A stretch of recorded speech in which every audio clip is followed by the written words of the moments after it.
ওয়াশিংটনে সামরিক হেলিকপ্টারের সঙ্গে সংঘর্ষে বিধ্বস্ত হয়ে নদীতে যাত্রীবাহী বিমান। এ পর্যন্ত 18 জনের মৃতদেহ উদ্ধার। সিএসির সঙ্গে ইউরোপীয় ইউনিয়নের প্রতিনিধি দলের বৈঠক। গ্রহণযোগ্য নির্বাচন দেখতে চায় ইইউ। ভোটারদের আস্থা ফেরানোর আহ্বান। মার্কিন চার্জ দ্য অ্যাফেয়ার্সের সাথে বিএনপির বৈঠক। নির্বাচন সহ বিভিন্ন বিষয়ে আলোচনা। শেখ হাসিনার বিচারের অপেক্ষায় জনগণ, বললেন রিজভী। জুলাই আগস্ট হত্যাকাণ্ডের ঘটনায় 3 পুলিশ কর্মকর্তার বিরুদ্ধে গ্রেফতারি পরোয়ানা। আসামি ধরতে গড়িমসি করায় ক্ষুব্ধ আন্তর্জাতিক অপরাধ ট্রাইব্যুনাল। দেখছিলেন ক্রাউন সিমেন্ট সংবাদ শিরোনাম। এবারে বিস্তারিত। শুরুতেই আন্তর্জাতিক প্রসঙ্গ।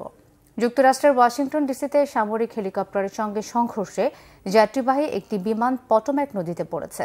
বিমানটিতে অন্তত 64 জন আরোহী থাকায় বহু হতাহতের আশঙ্কা করা হচ্ছে। এ পর্যন্ত উদ্ধার করা হয়েছে কমপক্ষে 18 জনের লাশ। ফেডারেল এভিয়েশন অ্যাডমিনিস্ট্রেশন FAA জানিয়েছে, স্থানীয় সময় বুধবার রাত 10টার দিকে রিগেন ওয়াশিংটন ন্যাশনাল এয়ারপোর্টের কাছে এই দুর্ঘটনা ঘটে। বিমানবন্দরের রানওয়েতে নামার সময় মার্কিন সেনাবাহিনীর একটি ব্ল্যাক হক হেলিকপ্টারের সাথে যাত্রীবাহী বিমানটি সংঘর্ষ হয়। এতে বিমানটি 2 ভাগ হয়ে পাশের পটোম্যাক নদীতে পড়ে। দুর্ঘটনার পরপরই উদ্ধার অভিযানে নামে ফায়ার সার্ভিস সহ বিভিন্ন বাহিনীর কর্মীরা। ওই বিমানবন্দরে সব ধরনের বিমানের উঠানামা সাময়িকভাবে বন্ধ করে দেওয়া হয়। পটোম্যাক নদীতে পানির তাপমাত্রা 0.6 থেকে সর্বোচ্চ 2.2 ডিগ্রি সেলসিয়াস থাকায় যাত্রীদের অক্ষত উদ্ধারের বিষয়ে আগেই সতর্ক করেছেন আবহাওয়াবিদরা। বিমানটি কানসাস অঙ্গরাজ্যের উইচিতা শহর থেকে ওয়াশিংটনে গিয়েছিল। আমেরিকান এয়ারলাইন্সের বোম্বার্ডিয়ার CRJ-700 মডেলের জেট বিমানটিতে 4 জন ক্রু সহ 64 জন আরোহী ছিল। আর ব্ল্যাক হক হেলিকপ্টারে 3 সেনা সদস্য থাকার কথা নিশ্চিত করলেও তাদের অবস্থান নিয়ে বিস্তারিত কিছুই জানায়নি মার্কিন সেনা সদর। এই মডেলের হেলিকপ্টারে সর্বোচ্চ 11 জন যাত্রী নেওয়ার ধারণ ক্ষমতা রয়েছে। ভোটারদের আস্থা ফেরাতে নির্বাচন কমিশনের প্রতি আহ্বান জানিয়েছে ইউরোপীয় ইউনিয়নের প্রতিনিধি দল। সকালে রাজধানীর আগারগাঁওয়ে সফররত ইইউ গণতন্ত্র বিশেষজ্ঞ মাইকেল লিডার সিইসির সঙ্গে সাক্ষাৎ করেন। সভা শেষে সাংবাদিকদের সঙ্গে কথা বলেন ইসি সচিব ও মাইকেল লিডার। এ সময় ইসির সিনিয়র সচিব আখতার আহমেদ বলেন, ইউরোপীয় ইউনিয়নের প্রতিনিধিরা দেশের বিভিন্ন অংশীজনের সঙ্গে কথা বলেছেন। সব লেভেলে একটাই কথা, অবাধ, সুষ্ঠু, গ্রহণযোগ্য নির্বাচনের কমিটমেন্ট রয়েছে সব ক্ষেত্রে। প্রবাসী বাংলাদেশিদের ভোটাধিকার জটিল প্রক্রিয়া হলেও বিবেচনা করার আশ্বাস দেওয়া হয়েছে বলে জানান সচিব। বলেন, ইইউ প্রতিনিধিরা ভোটারদের ভেতরে আস্থা ফেরানোর আহ্বান জানিয়েছেন। বিশেষ করে সচেতনতা, যোগাযোগ সিস্টেমকে আরও জোরদার করার উপর জোর দেন তারা। দর্শক, নির্বাচন কমিশনে আছেন আমাদের বিশেষ প্রতিনিধি SM ফয়েজ। সরাসরি যুক্ত হচ্ছে তার সাথে। ফয়েজ, ইইউ প্রতিনিধি দলের বৈঠকের সবশেষ খবর আমাদের জানাবেন।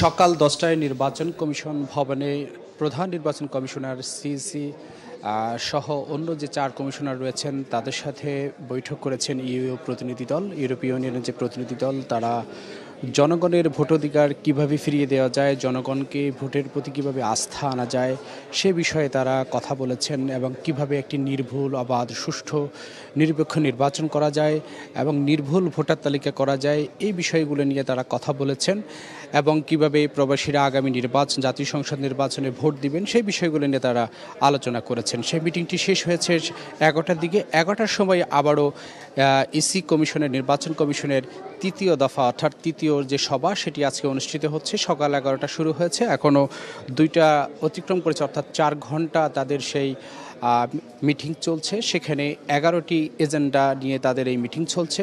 সেই মিটিংটি হচ্ছে কিভাবে জাতীয় সংসদ নির্বাচনের সীমানা নির্ধারণ করা যায় এবং সীমানা নির্ধারণের যে জটিলতা আছে সেটি কিভাবে দূর করা যায়, আগামী জাতীয় সংসদ নির্বাচনে যেন জনগণ উৎসবমুখর ভাবে ভোট দিতে পারে এবং তাদের পছন্দের প্রার্থীকে যেন ভোট দিতে পারে নির্ভয়ে, কেউ যেন মাঠ পর্যায়ে কোনো ধরনের প্রভাব বিস্তার না করতে পারে, রাজনৈতিক পেশিশক্তি না খাটাতে পারে এবং জাতির কাছে যে সহি নিয়ত এর কথা বলা হয়েছিল নির্বাচন কমিশনের পক্ষ থেকে, তাদের নিয়ত একেবারে সহি। তারা আগামী যে নির্বাচন সেই নির্বাচনটি অবাধ, সুষ্ঠু, নিরপেক্ষ এবং গ্রহণযোগ্য করার জন্য যেই ধরনের প্রক্রিয়া এবং যেই ধরনের আইনি কাঠামো পরিবর্তন করা দরকার সেই বিষয়গুলো নিয়ে তারা আলোচনা করছেন। তারা বলছেন জাতির প্রত্যাশা আশা যে আগামী নির্বাচনটি হবে অবাধ, সুষ্ঠু, নিরপেক্ষ এবং জনগণ যে ভোটের প্রতি যে অনাস্থা, সেই অনাস্থাটা আস্থার জায়গায় ফিরিয়ে আনার জন্য তারা কাজ করছেন। এরই মধ্যে সারা দেশে ভোটার তালিকা হালনাগাদ চলছে। নির্ভুল যেন একটি ভোটার তালিকা হয়, সেই ভোটার তালিকাকে সামনে রেখেই আগামীর যেই প্রক্রিয়া বা নির্বাচনী যে প্রক্রিয়া, নির্বাচনী যে ডামাডোল এবং নির্বাচনের যেই রোডম্যাপ দিয়েছেন প্রধান উপদেষ্টা ডক্টর মোহাম্মদ ইউনূস, সেই রোডম্যাপ অনুযায়ী তারা কাজ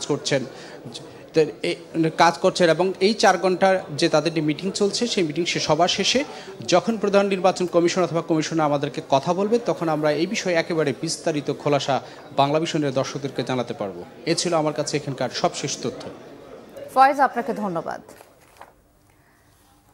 এদিকে ঢাকায় নিযুক্ত যুক্তরাষ্ট্রের চার্জ অ্যাফেয়ার্স ট্রেসি অ্যান্ড জ্যাক বসনের বাসায় প্রাতরাশ বৈঠক করেছেন বিএনপি মহাসচিব মির্জা ফখরুল ইসলাম আলমগীর। সকাল 10টা থেকে 11টায় এই বৈঠক অনুষ্ঠিত হয়। এতে অংশ নেন বিএনপির মহাসচিব মির্জা ফখরুল ইসলাম আলমগীর ছাড়াও দলের স্থায়ী কমিটির সদস্য আমির খসরু মাহমুদ চৌধুরী ও সাংগঠনিক সম্পাদক শামা ওবায়েদ। বৈঠকে দেশের বর্তমান পরিস্থিতি, অর্থনৈতিক অবস্থা ও নির্বাচন নিয়ে বিএনপি কি ভাবছে, এসব বিষয় নিয়ে বিএনপির কাছে জানতে চেয়েছেন যুক্তরাষ্ট্রের চার্জ অ্যাফেয়ার্স। বিএনপির সিনিয়র যুগ্ম মহাসচিব রুহুল কবির রিজভী বলেছেন, আবারও ফিরে আসার স্বপ্ন দেখছে শেখ হাসিনার দোসররা। সরকারের ঢিলেঢালা মনোভাবের কারণে এই পরিস্থিতি বলে অভিযোগ করেন তিনি। বিএনপির ভারপ্রাপ্ত চেয়ারম্যান তারেক রহমানের নির্দেশে প্রতিবন্ধী রিকশা চালক মামুনের জন্য আমরা বিএনপি পরিবারের পক্ষ থেকে আর্থিক সহায়তা অনুষ্ঠানে রুহুল কবির রিজভী এসব কথা বলেন। নয়াপল্টন বিএনপির কেন্দ্রীয় কার্যালয়ের সামনে আয়োজিত অনুষ্ঠানে রিজভী বলেন, যারা ছাত্র জনতাকে নির্বিচারে গুলি চালিয়ে হত্যা করেছে তাদের গ্রেফতার করা হচ্ছে না। বিভিন্ন জায়গায় মামলায় বিএনপি নেতাকর্মীদের নাম দিচ্ছে। রাষ্ট্র বাদী হয়ে কেন ছাত্র জনতার হত্যাকারীদের বিরুদ্ধে ব্যবস্থা নিচ্ছে না, এমন প্রশ্ন তোলেন বিএনপির এই নেতা। পুতুল, জয়ের প্রতিষ্ঠান, সূচনা ফাউন্ডেশন, বিনিময় প্রতিষ্ঠান এসবের বিরুদ্ধে কেন ব্যবস্থা নেওয়া হচ্ছে না বলে প্রশ্ন তোলেন তিনি। সারা বাংলাদেশে কত মানুষ মারা যাচ্ছে বিভিন্ন সামাজিক সংঘাত সংঘর্ষে, কই আইন শৃঙ্খলা বাহিনী এটা দমনের জন্য তো কোনো ভূমিকা রাখে না, অপরাধীদের তো গ্রেপ্তার করে না। ঢাকা শহরের বিভিন্ন জায়গায় শীর্ষ সন্ত্রাসীরা তাণ্ডব চালাচ্ছে, কই তাদের বিরুদ্ধে তো কোনো পদক্ষেপ দেখলাম না। অথচ এই পার্টি অফিস থেকে একটি মিছিল বের হওয়ার সাথে সাথে চারিদিক থেকে একেবারে মৌমাছির মতো তারা আক্রমণ করতো সেই মিছিলের উপর।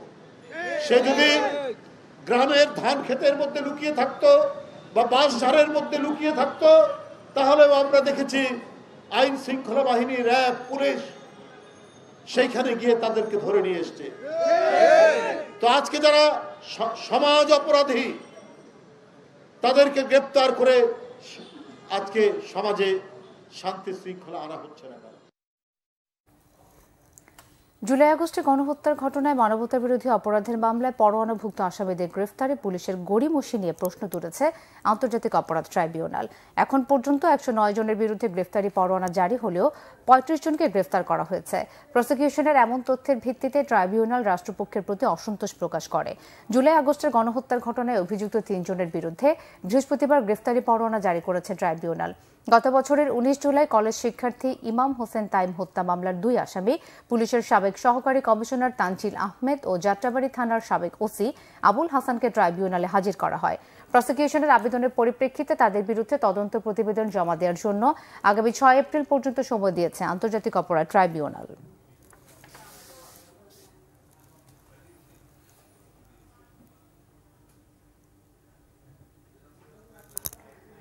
দর্শক, আন্তর্জাতিক অপরাধ ট্রাইব্যুনালে আছেন বিশেষ প্রতিনিধি আহমেদ সরোয়ার, সরাসরি যুক্ত হচ্ছে তার সাথে।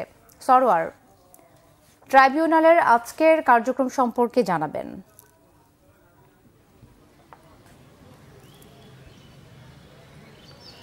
আজকে সকালে আন্তর্জাতিক অপরাধ ট্রাইব্যুনালে যাত্রাবাড়ি 19 জুলাই শিক্ষার্থী তাইম হত্যা মামলায় 2 আসামি এসি তানজিল এবং তৎকালীন যাত্রাবাড়ি থানার ওসি আবুল হাসান এদেরকে আনা হয়েছিল।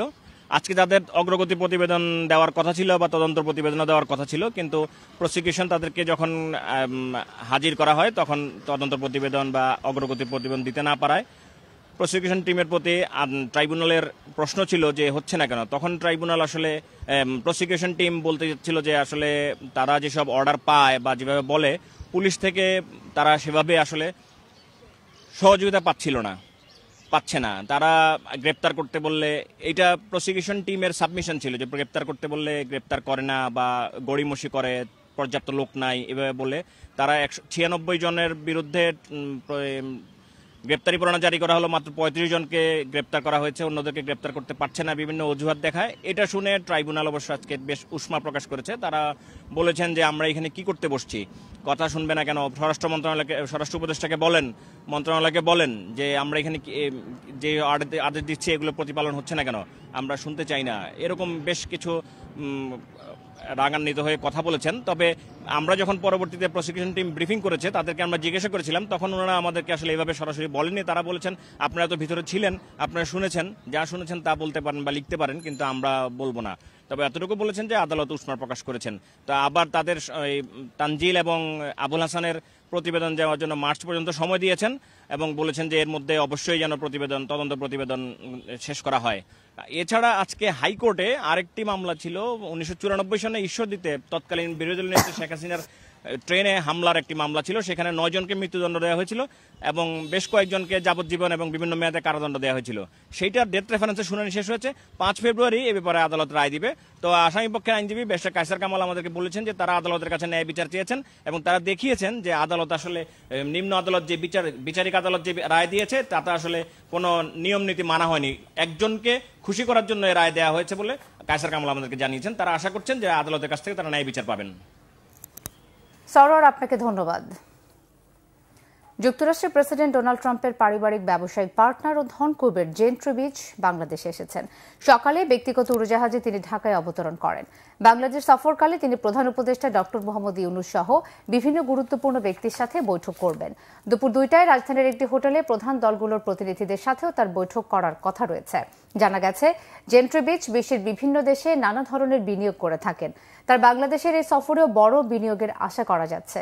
দিনভর ব্যস্ত কর্মসূচি শেষে আজ সন্ধ্যায় আবারও যুক্তরাষ্ট্রের উদ্দেশ্যে জেন্ট্রি ঢাকা ত্যাগ করবেন বলে জানা গেছে। সাম্প্রতিক সময়ে দেশের নারীদের বিভিন্ন বিনোদনমূলক কর্মকাণ্ডে কয়েকটি বাধা প্রদানের ঘটনায় গভীর উদ্বেগ প্রকাশ করেছে অন্তর্বর্তীকালীন সরকার।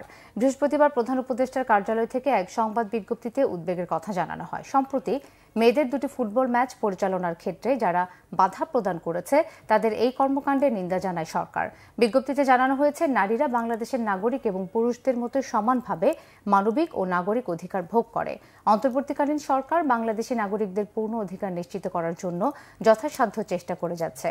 কেউ নারীদের অধিকার লঙ্ঘন করার মতো ঘটনায় সম্পৃক্ত হলে বা এই ধরনের বেআইনি বিধিনিষেধ আরোপের সঙ্গে যুক্ত হলে তিনি বা তারা দেশের প্রচলিত আইনে যথাযথ ব্যবস্থার মধ্যেই পড়বেন। অন্তর্বর্তীকালীন সরকার যে কোনো গোষ্ঠীর নাগরিকদের প্রতি বৈষম্য বা নিপীড়নের যে কোনো প্রচেষ্টার বিরুদ্ধে কঠোর ব্যবস্থা নেবে। এবার অবৈধ অভিবাসীদের আটক করে গুয়ান্তানামো বেতে পাঠানোর নির্দেশ দিয়েছেন মার্কিন প্রেসিডেন্ট ডোনাল্ড ট্রাম্প। এজন্য বিতর্কিত একটি আইনেও চূড়ান্ত অনুমোদন দিয়েছেন তিনি। একে বর্বর কর্মকাণ্ড বলেছেন কিউবার প্রেসিডেন্ট মিগুয়েল দিয়াজ কানেল। অবৈধ অভিবাসী আর অনুপ্রবেশকারীদের জন্য যুক্তরাষ্ট্রকে ভয়ঙ্কর দেশে পরিণত করতেই বুধবার ল্যাকেন রিলে অ্যাক্টে সই করেন ট্রাম্প। এতে অবৈধ অভিবাসীদের এখন দুষ্কৃতিকারী হিসেবে দেখবে আইনশৃঙ্খলা বাহিনী। অবৈধ অভিবাসীদের গ্রেফতার না করলে আইনি জবাবদিহিতার মুখে পড়তে হবে হোমল্যান্ড সিকিউরিটি বিভাগকে। এদিকে অবৈধ অভিবাসীদের ধরে গুয়ান্তানামো বে কারাগারে পাঠানোর নির্দেশ দিয়ে সেখানে কয়েদি রাখার ব্যবস্থা সম্প্রসারণের নির্দেশও দিয়েছেন ট্রাম্প। হোয়াইট হাউসে তিনি জানিয়েছেন, মার্কিনীদের নিরাপত্তায় হুমকি সৃষ্টিকারী সবচেয়ে কুখ্যাত বহিরাগত অপরাধীদের সেখানে রাখা হবে। কমপক্ষে 30,000 কয়েদি রাখার ব্যবস্থা করতে প্রতিরক্ষা বিভাগ আর হোমল্যান্ড সিকিউরিটিকে নির্দেশ দিয়েছেন তিনি। ট্রাম্পের এই পদক্ষেপের তীব্র সমালোচনা করে বিবৃতি দিয়েছেন কিউবার প্রেসিডেন্ট। বলেন, নির্যাতনের জন্য কুখ্যাত জানার পরও সেখানে অবৈধ অভিবাসীদের পাঠানোর নির্দেশটি স্পষ্ট বর্বরতা। কয়েদিদের ওপর অমানসিক নির্যাতনের জন্য কুখ্যাতি আছে গুয়ান্তানামো বে কারাগারের। সেখানে নির্যাতনের মাত্রা এতটাই বর্বর যে একে পৃথিবীর নরক বলে আখ্যায়িত করা হয়। সংবাদ শেষ করব ক্রাউন সিমেন্ট শিরোনামগুলো আরও একবার জানিয়ে। ওয়াশিংটনে সামরিক হেলিকপ্টারের সঙ্গে সংঘর্ষে বিধ্বস্ত হয়ে নদীতে যাত্রীবাহী বিমান। এ পর্যন্ত 19 জনের মৃতদেহ উদ্ধার। সিসির সঙ্গে ইউরোপীয় ইউনিয়নের প্রতিনিধি দলের বৈঠক, গ্রহণযোগ্য নির্বাচন দেখতে চায় ইইউ, ভোটারদের আস্থা ফেরানোর আহ্বান। মার্কিন চার্জ অ্যাফেয়ার্সের সাথে বিএনপির বৈঠক, নির্বাচন সহ বিভিন্ন বিষয়ে আলোচনা, শেখ হাসিনার বিচারের অপেক্ষায় জনগণ, বললেন রিজভী। জুলাই আগস্ট হত্যাকাণ্ডের ঘটনায় 3 পুলিশ কর্মকর্তার বিরুদ্ধে গ্রেফতারি পরোয়ানা, আসামি ধরতে গড়িমসি করায় ক্ষুব্ধ আন্তর্জাতিক অপরাধ ট্রাইব্যুনাল। এই ছিল এখনকার মতো, পরের সংবাদ বিকেল 4টায়, এর আগে 3টায় রয়েছে নিউজ টপ 10, দেখার আমন্ত্রণ রইল। এছাড়া বাংলা ভিশন সংবাদ ও সংবাদ সংশ্লিষ্ট অনুষ্ঠান দেখতে ভিজিট করুন www.bvnews24.com ও facebook.com/banglavisionnews এবং সাবস্ক্রাইব করুন youtube.com/banglavisionnews। ধন্যবাদ।